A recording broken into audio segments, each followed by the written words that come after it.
Hi everyone, welcome back to my channel Investor Happy. Halo semua, video kali ini kita akan membahas ya salah satu emiten yang cukup menarik segi fundamental, dan emiten ini juga royal bagi dividen ya. Dan harganya sudah mendekati area demand atau sudah di area demand, dan harga emiten ini juga drop ya. Oke, sebelum pembahasan kita disclaimer dulu bahwa di sini hanya sebatas berbagi informasi, bukan ajakan untuk beli ataupun jual di emiten yang terkait di video ini. Oke, selamat menjalankan puasa ya untuk semua yang menjalankannya. Oke, kita bahas ya emiten shipping ya. Ini dengan kode SMDR. Nah, ini emiten cukup bagus ya. Bahkan ini bisa bilang bagus. Ini favorit saya juga, Samudra Indonesia ya, atau SMDR. Nah, kita lihat ya dari profilnya dulu. SMDR. Nah, ini kegiatannya ya, dia pengangkutan barang dan kapal. Nah, ini peaknya memang kemarin tahun lalu ya, ini peaknya kemarin, tapi ini kan kita akan memanfaatkan momen untuk bagi dividennya ya. Nah, kita lihat ya, Samudra ini Indonesia tangguh ini pengendali dengan 57%, berikutnya ada Publik 27 ya, berikutnya ada PT Ngurumat Bondo Utomo, keren juga nih, Ngurumat Bondo Utomo ini 14,369% ya. Nah, untuk shareholdernya ini sudah naik lumayan banyak ya, dari sebelumnya 21 naik signifikan ke 25 ya, 25.000. Kita lihat memang di Februari dia naik ya, bener ya, naik. Harusnya ini sudah turun ya, nanti harusnya Februari ini Maret, nah ini turun ya. Kalau kita lihat di datanya ini ya, ini sudah plus 4.000, tinggal tunggu aja, harusnya sudah min ya. Kita lihat ya nanti, karena ini belum muncul, nanti kita lihat di awal April ya. Nah, oke, kita lihat untuk SMDR ini per hari ini dia close ya, per hari ini 23 Maret ini close di 370 ya. Emiten ini cukup ini ya, sebenarnya sudah dropnya lumayan ya, dropnya sudah lumayan. Kalau kita tarik dari sini itu sudah 50% ya. Kalau dari hanya 800, ini ke close nya ini sekitar 54%, jadi sudah dalam banget ya.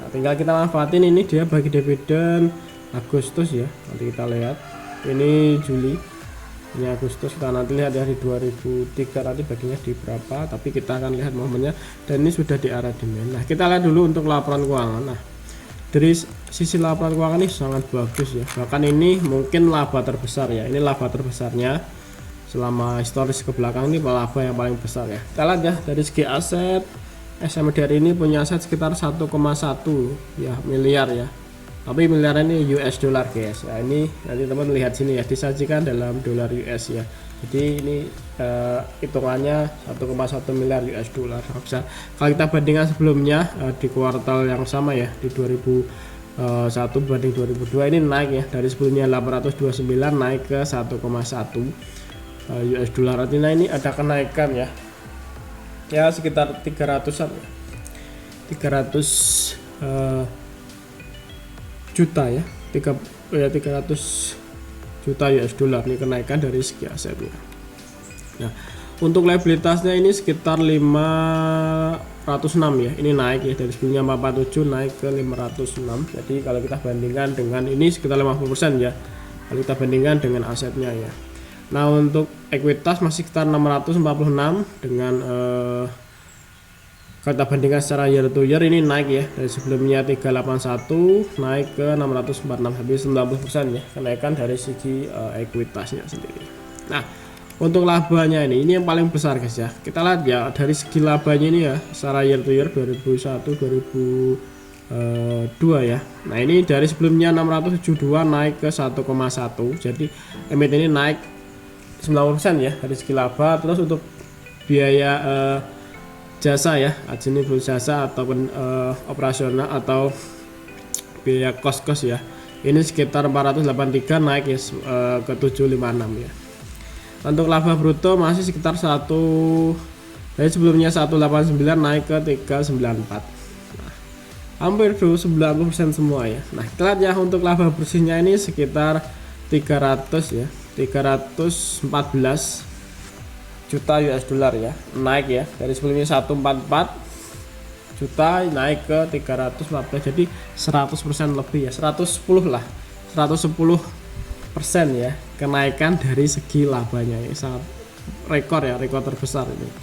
Nah untuk laba IPS nya ini ya, dari sebelumnya 0,28 naik ke 0,065, ini sekitar 110-an ya, 110% untuk kenaikan dari segi EPS nya juga ya. Nah untuk cash flow operasional MT ini masih aman ya, bahkan naik ya, dari sebelumnya 157 juta US dollar naik ke 459 ya. Oke, dari segi fundamental aman ya emiten ini.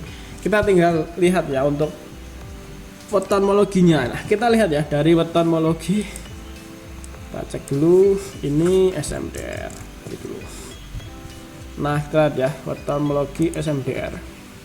Nah, untuk April ini dari seasonality atau seasonality ya, seasonality-nya atau probabilitasnya di bulan April tuh 50% ya tingkat kenaikan. Yang paling tinggi itu di bulan Juni. Kenapa di Juni itu Julinya kan dia bagi dividen ya, kita lihat ya di sini ya, ini bagi dividen ya, Julinya bagi dividen, cuma Juninya sudah mulai start ya deh Juni. Nah, close Juni, tapi setelah itu ambiar ya, setelah bagi dividen ambiar, artinya memang mendekati dividen ini ya, potensinya naik ya, seperti itu. Nah ini Agustus bagi dividen, dia mulai start dari Juli. Nah kita lihat ya apa historisnya ke belakang. Juli ya, memang potensinya di bulan Juli ya. Kalau kita lihat ya, ini sering naiknya di bulan Juli untuk kenaikan dari emiten ini ya. Nah kita lihat dulu di sini ya, Juni peaknya ya, karena Julinya kan dia bagi dividen. Terus berikutnya bulan Oktober ya, Oktober. Kalau kita sinkronin dengan chart Oktober ini sebenarnya nggak ada ini ya. Ini Agustus, berarti Oktober di bulan sini ya. Nah, jadi kecenderungan, nah kali ini kita bisa pakai kecenderungan Oktober ya. Nah, kecenderungan di bulan Oktober itu naik ya. Nah, tinggal nanti teman lihat aja potensi yang mana yang bisa di ini. Terus Desember juga naik. Nah, untuk terdekat ini April ya, sekitar 50%. Ini April ya. Lihat ya apakah masih potensi untuk ini. Saya rasa masih menarik ya. Kenapa? Harga saat ini juga sudah di dekat ini ya, di dekat demand areanya. Jadi kota ini bisa jadikan demand area ya. Kenapa kemarin sempat turun ya, setelah itu dia naik lagi. Ini juga sama ya, turun menyentuh demand area ya, setelah itu naik lagi. Waktu itu demandnya juga, setelah itu naik lagi. Jadi ini bisa jadikan ya, ketika nanti dia jebol demandnya ini ya kita out gitu aja strateginya ya, kalau teman mau ya. Nah bisa di range sini ya, ini mau diturunin sedikit ini juga boleh ya. Nah, ini sekitar 338. Untuk up-nya tuh bisa di range sini ya, di range sekitar 364 ya, di situ ya di arah demandnya. Ada potensi menuju area ini dulu ya kan. Kalau hari ini naik, potensi dia akan ngejar mungkin resist sini dekat. Kalau terdekatnya sini sekitar 17% ya, terus kesininya sekitar 32. Kalau kita lihat close hari ini ya, close hari ini dengan batasan untuk kita sell ya di area sini sekitar 7 ya, 7% berbanding sekitar 32 ya. Nah cukup menarik ya dari segi perbandingan ya, dari segi risk and rewardnya ya.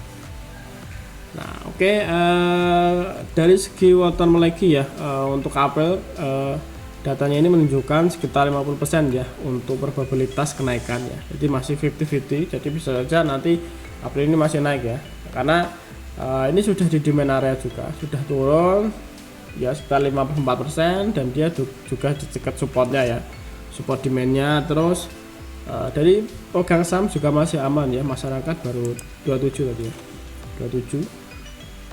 Dan ini potensi untuk share numbernya ini ya, atau shareholdernya ini harusnya berkurang ya. Kalau kita lihat chartnya itu menunjukkan dia kayak geprek banget ya, harusnya di bulan Maret ini ya nanti pasti awal April akan ada data baru, kemungkinan sini udah minus. Sepertinya oke ya, teman-teman menemui hal yang seperti ini dari sebelumnya sudah naik tinggi terus mulai berkurang biasanya itu akan potensi digerakin market makernya ya. Nah, oke, dari sisi laporan keuangan sangat bagus ya, bahkan ini kalau kita lihat ini yang paling bagus ya. Nilai yang paling bagus untuk dari sisi labanya ya, labanya yang paling terbesar ya dari sisi labanya kan ya, SMDR. Nah, SMDR ya, pendapatannya. Nah, ini yang paling tinggi ya guys, tertinggi dari 2010 ya, ini rekor ya, rekor tertinggi dari labanya. Oke, kurang lebih seperti itu ya untuk analisanya dengan emiten dengan fundamental sehat, baik dividen ya, labanya naik 100% dan bahkan ini rekor tertinggi selama dari 2010 ya. Oke, terima kasih semuanya sudah nonton video ini. Kalau ada pertanyaan atau request silahkan aja tulis di kolom komentar. Oke, sampai ketemu di video berikutnya. Happy cuan and happy investor, bye bye.